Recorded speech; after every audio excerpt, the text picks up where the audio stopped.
After the Klitschko fight in 2015, we gradually saw the emergence of the myth of Tyson Fury's impenetrable defense. And it is a myth, always was a myth. It was a myth perpetuated by Tyson Fury himself, of course, perpetuated by his fans, and sometimes when something is repeated often enough, even people who should know better start to believe it, when the person delivering the message especially has a lot of charisma. And that's what happened with this myth of Tyson Fury's impenetrable defense. The heavyweight Floyd Mayweather. Yeah, right. He got hit loads of punches in the 2 fights against John McDermott. Dropped by Nevin Pikage.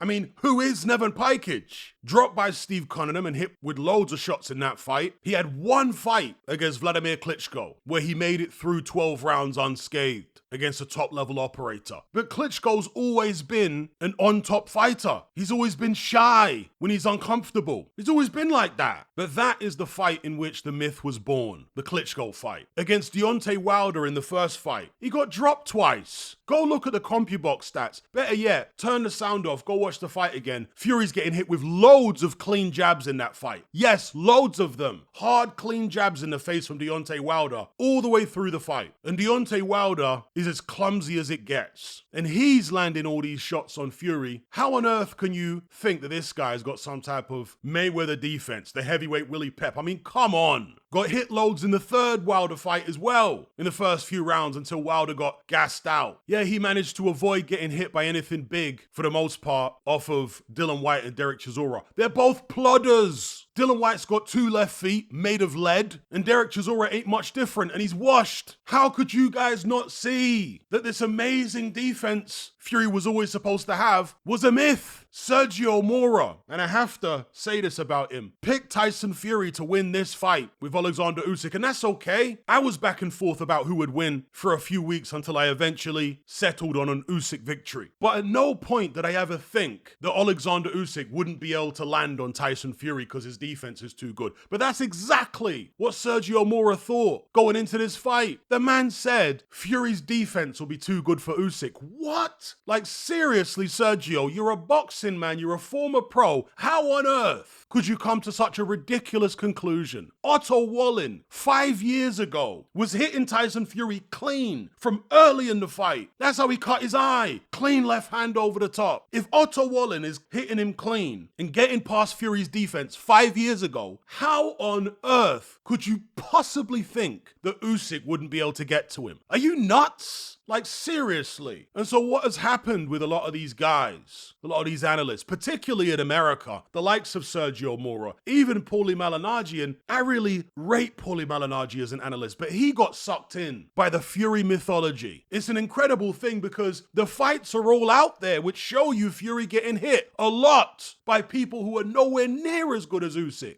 Tyson Fury was always going to get hit a lot in this fight. That was inevitable. How people couldn't see it blows my mind. Whether he won or lost, he was always going to get hit a lot in this fight. He's never had great defense like that. Not that Tyson Fury's defense is terrible, but it's never been what Sergio Mora thought it was. As I say, he got bamboozled by Fury's rhetoric, by the Fury mythology, by Fury's charisma and all the hyperbole that he spouts, to such an extent that they literally have a blind spot in their minds, a blind spot in their memories. The guy got knocked down 7 times prior to the Usyk fight. How can a guy who's been dropped 7 times possibly have an amazing defense? How does that even make sense? Come on, people. You're supposed to know better than that. So anyway, it's now there for all to see. Tyson Fury's amazing defense is a myth. It got exposed once and for all, hopefully, in this fight. And here's the real kicker. Tyson Fury got hit with more big shots, way more big shots, in his fight with Alexander Usyk than Anthony Joshua did in 2 fights with Usyk. I'm talking about big shots that send the spray flying. And Anthony Joshua's not known as having a great defense. But somehow he wasn't getting hit with that many big shots as Tyson Fury was.